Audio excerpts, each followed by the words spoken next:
It's been some time since I shared my story with you. A story of love, loss, and finding the courage to breathe again.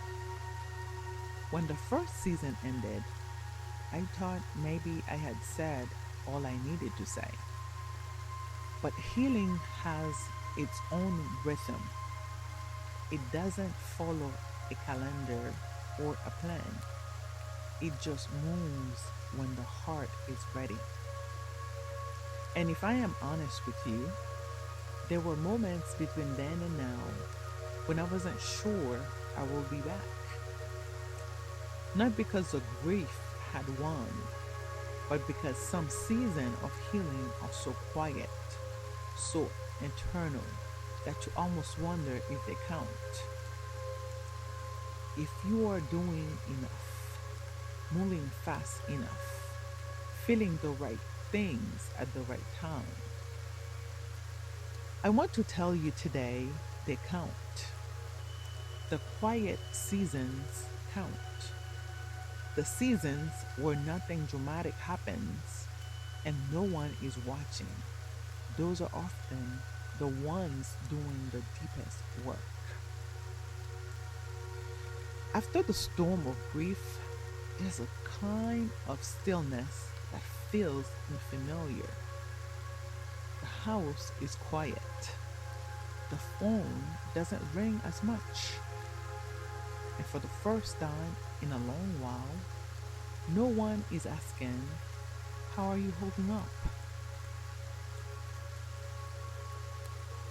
People move on, not because they don't care, but because life keeps moving and eventually everyone assumes you have moved with it. What they don't see is that you are still in the house, still touching the walls, still sleeping on your side of the bed because crossing to the middle feels like a betrayal you are not ready to make. You start to realize the storm has passed, but you are still standing in the aftermath, unsure what to do with the silence. At first, that silence felt heavy. It reminded me of everything I had lost: the laughter, the footsteps, the smell of coffee he used to make just for me, even though he did not drink it. I used to stand in the kitchen some mornings and just wait. Not consciously, not dramatically, but some part of me was still listening for the sound of him, the shuffle of his feet on the floor, the way he would clear his throat before he spoke in the morning, like his voice needed a moment to wake up, too. Grief does that. It trains your senses to expect someone and then leaves them reaching. But over time, the silence began to change. It stopped echoing with pain and started whispering something softer: peace. I can tell you exactly when it happened. There was no single morning I woke up healed. It was more like one day I noticed the silence wasn't the first thing I felt when I opened my eyes. One day, the kitchen was just the kitchen again, and I stood there with my cup of coffee, the same cup, the same kitchen, and I thought I made it through another one.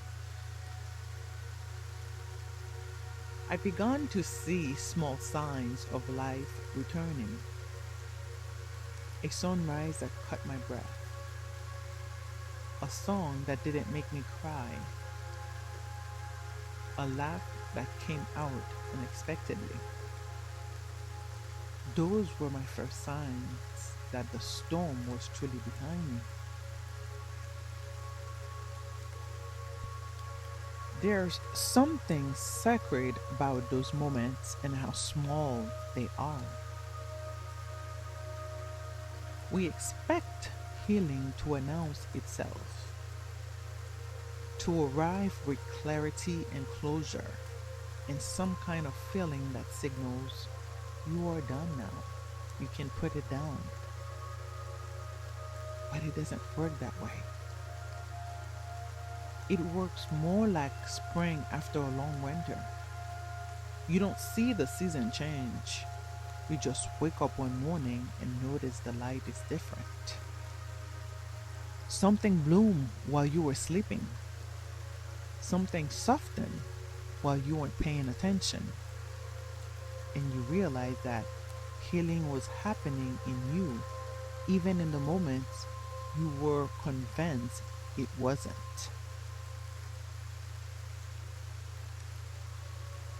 Before we go further, if this resonates with you, there's more waiting for you. My memoir, When Goodbye Comes Too Early, Learning to Breathe Again Through Love and Loss, it's on Amazon right now. And for more support, more stories, more of this kind of conversation, find me on YouTube. Just search LTP Hope. If this podcast is helping you, share it with someone who might need it. We are everywhere you listen: Spotify, Apple Podcasts, Amazon Music, iHeartRadio, and YouTube, all under LTP Hope. Now let's keep going. Healing isn't forgetting, it's remembering differently. It's looking back without breaking. It's realizing that love didn't leave when he did. It simply changed shape. I've been thinking a lot about that, about what it means to carry love forward. Because for a long time, I thought love lived in the presence, in the physical, tangible nearness of another person. And when that person is gone, you assume the love goes with them. But it doesn't. It stays. It shifts. It finds new places to live. In the way you still set the table carefully before he thought you that a good meal deserved to be honored. In the way you still pray out loud sometimes because that's how the two of you used to start the day. In the way you protect your peace now, fiercely, quietly, because you know how precious ordinary days really are. Love doesn't die. It learns to live in you differently.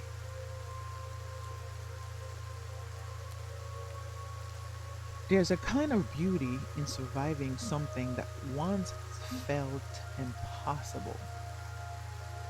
Not because you are stronger than anyone else, but because you chose to keep showing up, to breathe, to love again, even in pieces. I think about the people listening to this right now. Some of you are in the early storm, where everything is loud and nothing makes sense, and the grief feels like it has no floor. Some of you are somewhere in the middle, the practical part, the paperwork, and the emptying of closet and the learning to be one person where you used to be two. And some of you are here in the quiet, in the aftermath, wondering what comes next. Wherever you are, I want you to know This space is for all of it. Season 2 is not me telling you the hard part is over. It's me walking alongside you through what comes after the hard part, which is its own kind of tender.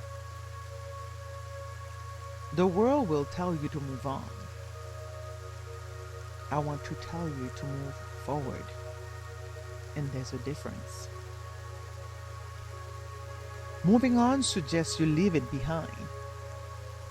Moving forward means you carry it with you, carefully, lovingly, and you keep going anyway.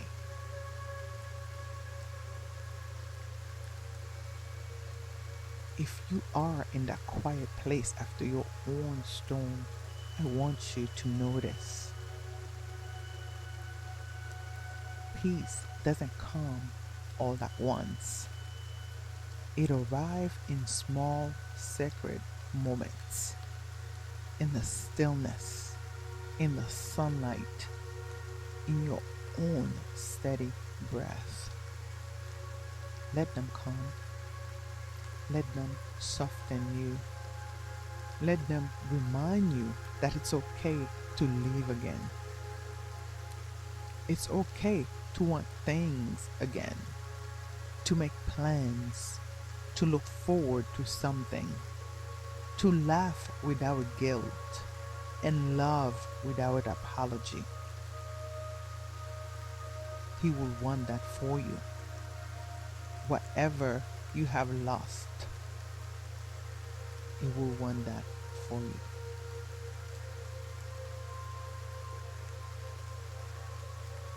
You are not betraying your grief by healing. You are honoring your love by living.